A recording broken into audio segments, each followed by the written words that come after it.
Something so big has happened that it has changed how everyone thinks about money in the NFL. We're talking about Nick Bosa's new contract with the San Francisco 49ers. This deal is so huge that it's making everyone look at defensive players in a new light. But as everyone celebrates this big moment, a big question comes up.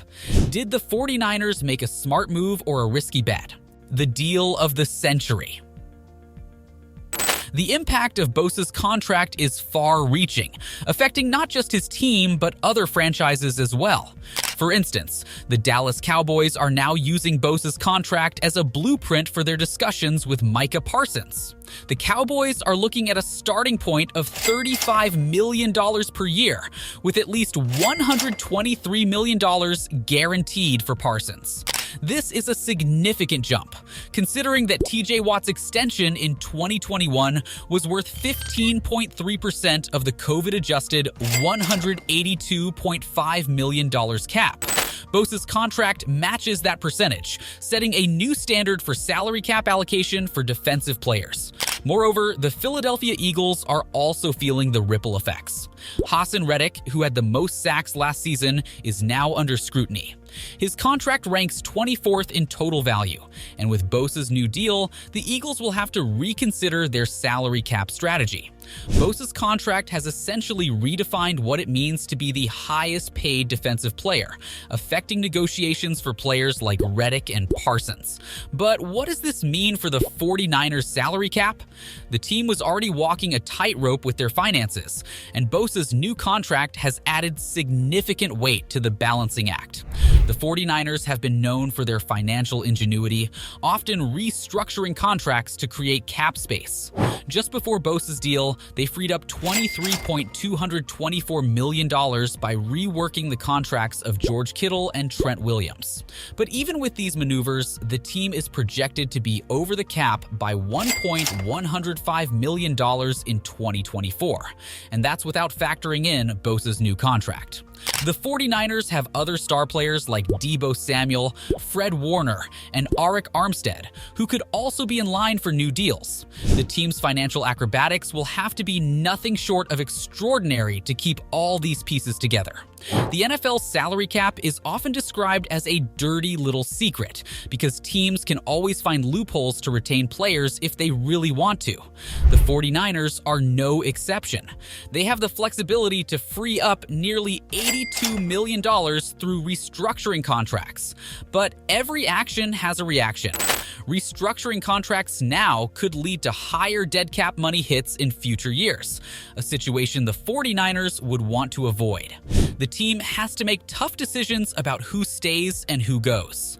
Players like Charvarius Ward, whose cap hit jumps up to $17.9 million in 2024, could become cap casualties.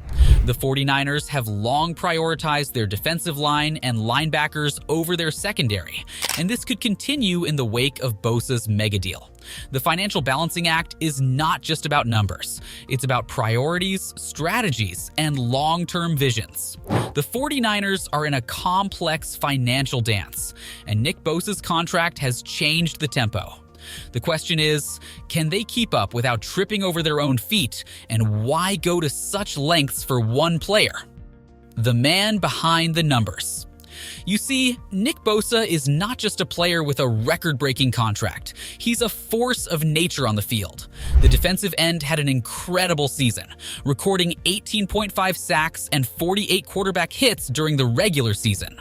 To put that into perspective, the combined career highs of the 49ers' other four edge rushers total to 20.5 sacks and 41 quarterback hits.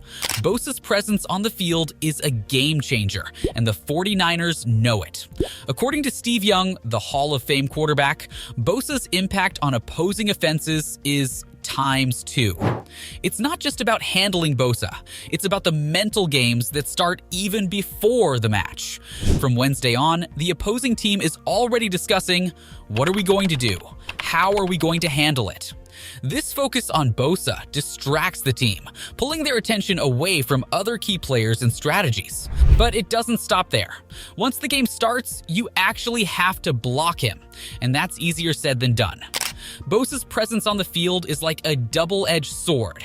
He distracts and then he blocks.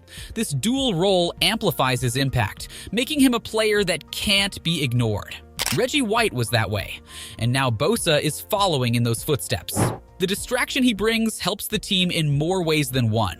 It's not just about the sacks or the tackles, it's about the mental edge he gives the 49ers. Bosa's impact isn't limited to just the defensive side of the ball, however. His presence also has a significant effect on the 49ers' offense.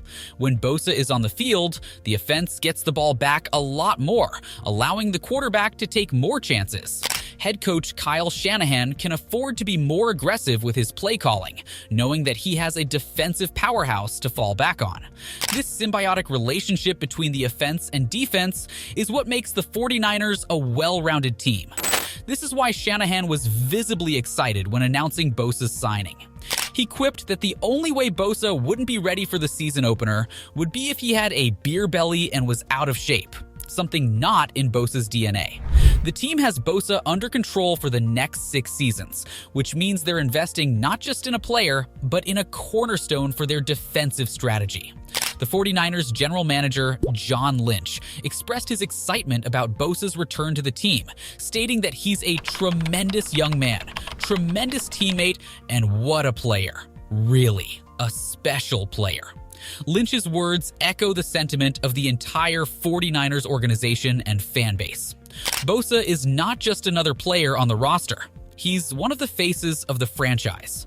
But it's not just his on-field performance. It's his work ethic, his leadership, and his ability to inspire his teammates. During his first appearance on the practice field after the contract extension, he was seen working on the side with 49ers strength and conditioning coach Dustin Perry. Bosa is a player who never stops improving, and who pushes himself and those around him to be better. What's next for Bosa? The 49ers are currently focused on their immediate games, but Lynch mentioned that they always have to be worried about the overall health of our cap, of our cash, all those things. This means that while Bosa's contract is a significant investment, it's part of a larger financial strategy aimed at long-term success. Bosa will likely be a key part of this strategy, not just as a player, but possibly as a leader on and off the field. His contract sets him up to be a Niner for life, as Lynch put it, and that's a role that comes with expectations beyond just tackles and sacks. Whether it's another Super Bowl run or setting new defensive records, Bosa will be at the forefront. In the end, the record-breaking contract extension is a watershed moment for the NFL. It not only sets a new standard for player contracts, but also raises questions about the financial sustainability of such deals for teams. As Bosa prepares to justify his worth on the field, one can't help but wonder, will this contract set a precedent for future NFL deals, or will it stand as an outlier in a league constantly evolving? If you like the video, please consider subscribing and sharing so we can keep bringing more content like this. See you next time.